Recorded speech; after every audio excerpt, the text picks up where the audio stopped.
Hello everyone and welcome back to another video on the channel. Today I'm going to be reviewing The Half of It, which is a brand new movie here on Netflix, and I watched it, and I think the perfect way to say my thoughts on this movie is just by saying that this movie is purely delightful and charming. There's really nothing harmful about this movie whatsoever. It's very, very entertaining, and since we're all in quarantine, I think it's a movie that why not watch it? I don't think there's anything mind-blowing about it, but it was just really fun. So the basic premise of this movie is, it kind of reminds me of that meme that's been going around where that guy is holding hands with his girlfriend, but then this other girl walks by and he turns around and he looks at her instead and she gets all pissed off.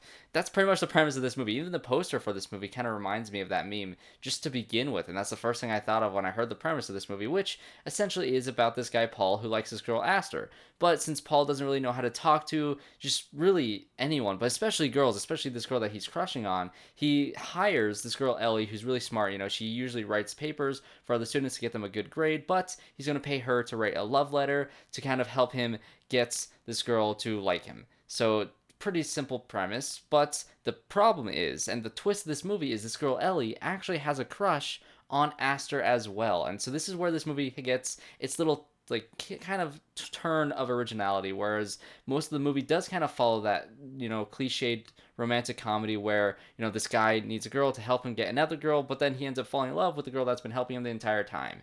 That is a movie we've seen a million times before, and this movie is not, it doesn't escape the cliches of those type of romantic comedies, and that's probably my biggest issue of this movie, is the fact that it isn't necessarily completely original, but that's kind of the point. I don't know. The movie talks a lot about, you know, quotes and about people and sayings that, you know, this girl Ellie takes from other people to kind of put in her love letters to this other girl, and they kind of talk about their beliefs and their ideas, and through their conversations they start to really find themselves, and they get to have their own quotes that they make up themselves, and they kind of find out who they are as people themselves. And so this movie kind of does that same thing, where by the end of it, by the last 30 minutes, this movie really finds its footing and it becomes original. And other things that I didn't really like about the movie is there are some really cringe-worthy scenes, and the movie is definitely trying to make you cringe and make you want to die, and so I can't really criticize it too much on that.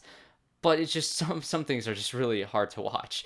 But I guess that's inherent in stories like this, and this movie is very, very funny. I laughed out loud several times at some lines, and the relationships in this movie are also great. The relationship between Ellie and Paul is fantastic. I think their dynamic, their friendship, which the movie is really focused on their friendship, is excellent in this movie, and I really liked it, and I think that's probably the best aspect of this movie. I think both actors do a great job, especially the actress playing Ellie. I think she was really, really good. I think Paul's character was a little more one-dimensional, but Ellie was fantastic. Her entire performance was awesome. I loved her in this movie. And the relationship between her and her dad was also awesome. I wanted to see more of that, honestly. He's not in the movie too much, but I love that aspect of this movie, and I wish I just got more of that. And of course, the relationship between Ellie and Aster was very sweet as well. And I think, like I said, the ending really made this movie for me. I think I wouldn't have enjoyed it nearly as much if the ending didn't go in the directions that it did. I thought it was very, very clever, and